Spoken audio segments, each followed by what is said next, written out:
But in the long run, they fell down, and I persisted.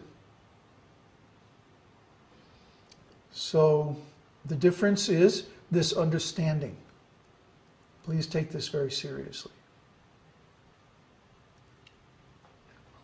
What were crucial decisions that you made along this path that really helped you, without which you think you might not have made it?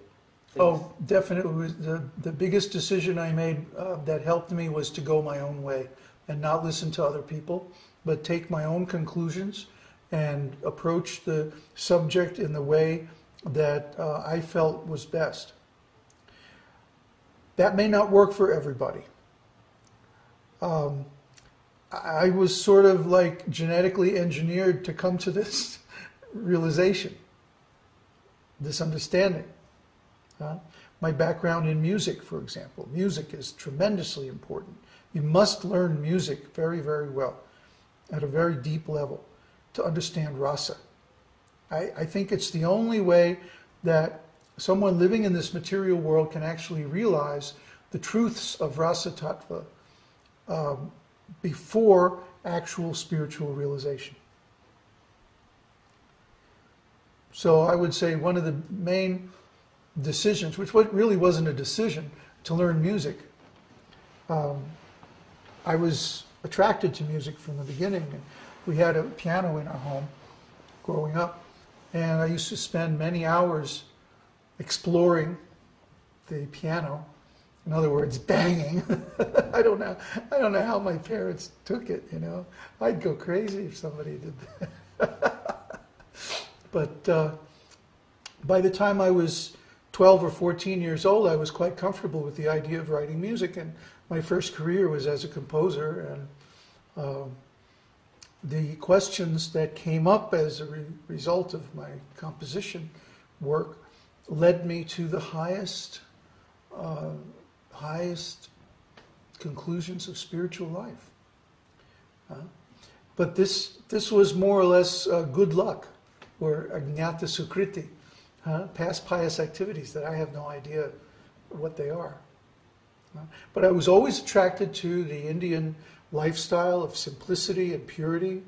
I was always attracted to religious thought. I always tried to get the best education in the subject I could. Yes, it can sometimes lead to confusion, and it took me many years to iron out all my confusions. But on the other hand, that background is valuable because now when Prabhupada says the path of yoga is limited because of material attachments it generates, I can understand that. I've been down that path. I've experienced those things. So it's valuable, but in the sense of knowing what not to do, what to avoid. Now, a lot of people will listen to your story and say, well, Babaji, he's really intelligent and he's a first-class musician and he's read science and philosophy, but I am not so intelligent, I can't learn all these things and I'm just an ordinary person. So, do you think everyone can do this, or are some people just... Anyone can do it. I'm an ordinary person too. What made me different is that I have this insatiable curiosity and a desire to get to the bottom of things, to find the truth. You see? We've been batting this issue around the last few days about the whammy. And, there's a very common saying amongst con men that you can't con an honest man. Somebody has to have a little bit of greed, a little bit of larceny in their soul for them to fall for a con. See? And what gets them to fall for it is their own greed. Their own willingness to accept untruth or propagate untruth. So when someone has this weakness, they can easily be taken advantage of and given some cheating philosophy or cheating religion or cheating science or cheating politics or economics or what have you, cheating relationships, everything. It's because they're attached, they're greedy. And they don't have this commitment to getting to the bottom of things, finding the real truth. I did more than read science. I was offered a scholarship to MIT in nuclear physics.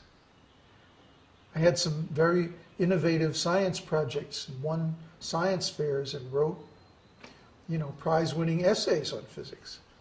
I could start from F equals ma and derive E equals mc squared.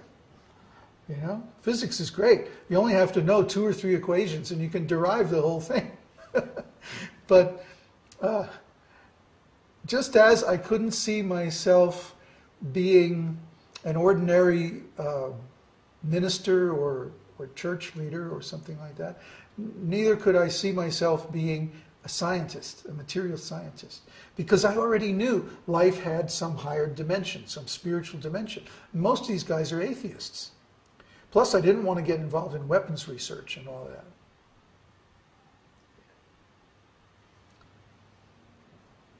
You've mentioned your sources of strength and inspiration. Now, what were sources of weakness that pulled you down on this path that you had to avoid, or maybe that you didn't avoid and that cost you many years in your progress? I could have been a lot tougher on other people. I could have been a lot more discriminating in who I accepted, for example, as a spiritual authority in the temples.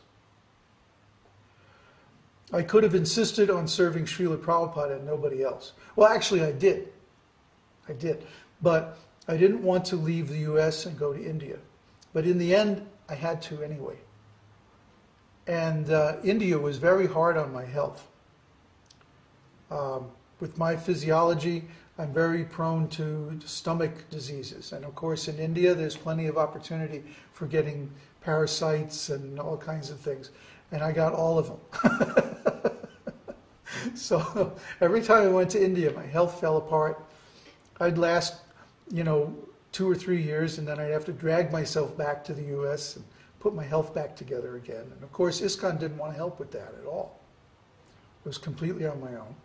It would have been much better for me to be completely on my own much earlier. But, on the other hand, being in the temples, seeing all the abuses, seeing all the misjudgment and the unfairness, really lit a fire under me to get to the bottom of this thing. All of us could feel that Krishna consciousness was something very powerful. Anybody who plays with it, even a little bit, can tell, whoa, there's something really strong here. But very few people I've seen have been willing to put out the kind of effort required to actually read through all the materials and digest it and analyze it. The analysis is very important. You can't skip it. It might seem very difficult because the subject matter is so elevated, but there's no way around it. You have to go through it in order to actually digest the subject matter. You have to analyze everything so that you can think through it independently without the need to refer to the books. Then you can say you really know Krishna consciousness. Now, being an editor and having to look up the definition of every single word and make sure we were using the correct word in the sentences was very, very helpful to me. See? That's why I have my students learn how to clear their words, how to analyze the correct definitions in a sentence. That's the way you really understand something. You see? And people don't believe me, and I have to tell them it 100 times and kick them in the butts before they actually do it. But this really works. It really works, and I encourage everyone to go that deeply into the books. That's what Srila Prabhupada called scrutinizing study. And that is what is required to actually understand. So I could have started doing that a lot earlier. I could have saved at least 5 or 10 years by doing that directly from the beginning. But it's like, who knew? See, there's so many things in life that you can only find out by hard experience.